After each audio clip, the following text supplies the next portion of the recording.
Nandyal MP Byreddy Sabari శ్రీశైలానికి పాదయాత్రగా వెళ్తున్నారు. ఆమె వెంట వందలాది మంది కార్యకర్తలు, నాయకులు బయలుదేరారు.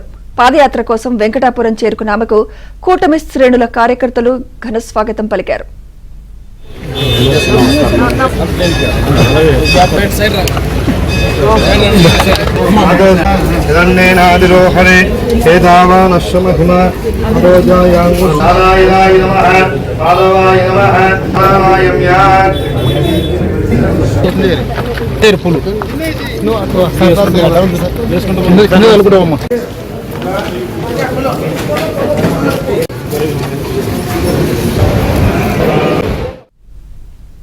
స్థానిక మల్లికార్జున స్వామి, ఆంజనేయ ఆలయాల్లో ప్రత్యేక పూజలు చేసి పాదయాత్రను ప్రారంభించారు.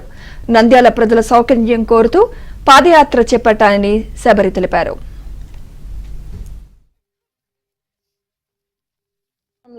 శివరాత్రి సమయంలో శ్రీశైలానికి శివాజీ మహారాజు నడిచిన దారిలో అందరూ కూడా కర్ణాటక నుండి, మహారాష్ట్ర నుండి శివభక్తులు ప్రతి సంవత్సరము పాదయాత్రగా నల్లమల అడవులలో పాదయాత్ర చేసుకుంటూ ఆ శివుడి దర్శనం కోసము నెలల తరబడి పాదయాత్ర చేస్తారు.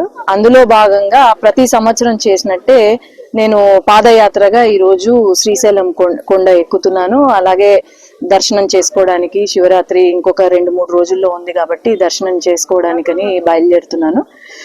మన నంద్యాల పార్లమెంట్ లో ప్రతి ఒక్కరు కూడా ఆ శివ భక్తులు కానీ ఎవరైనా సరే ప్రతి ఒక్కరు కూడా అందరూ కూడా ఆరోగ్యంతో మంచి జరగాలని ఆ శివుణ్ణి ప్రార్థిస్తూ ఈ రోజు ముందుకు వెళ్తున్నాము. అందరూ కూడా ప్రతి నియోజకవర్గం నుంచి ఈ రోజు రావడము, నాతో పాదయాత్ర చేయడం అనేది చాలా సంతోషంగా ఉంది.